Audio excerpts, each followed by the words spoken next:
a commencé par une naissance, la naissance de ma fille. Il y a un couple assez actif, assez mobile. On a toujours beaucoup aimé voyager, on a toujours aimé aller chez des gens.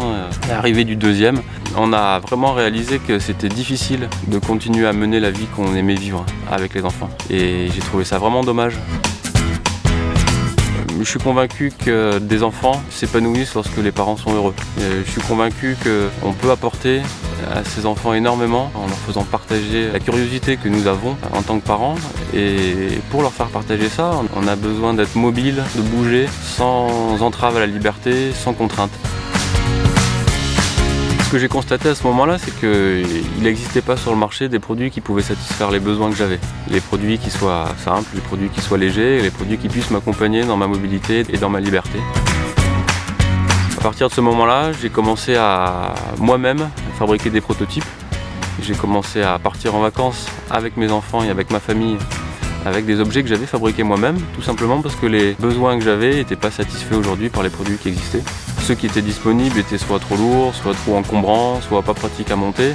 Et au final, ils constituaient plutôt une entrave à ma mobilité qu'une aide à ma liberté. Et ça m'a confirmé dans l'idée qu'il y avait vraiment des choses à faire par rapport à ça.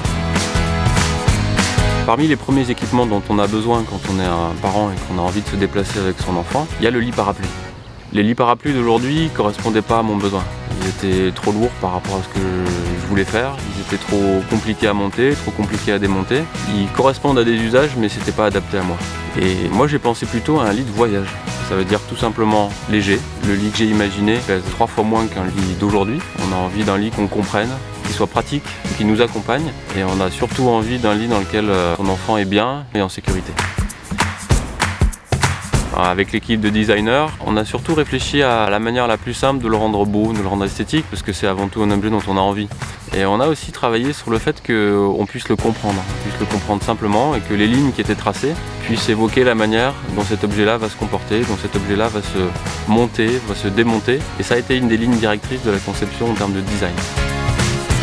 On a été aussi très contents récemment que ce travail-là soit reconnu par un grand concours international de design qui est l'Observer Design, pour lequel le lit a été reconnu lauréat. C'est pour nous une grande fierté, c'est pour nous une reconnaissance des professionnels du design qui ont adhéré aux lignes, à la pureté des éléments qu'on a mis dans le lit de voyage.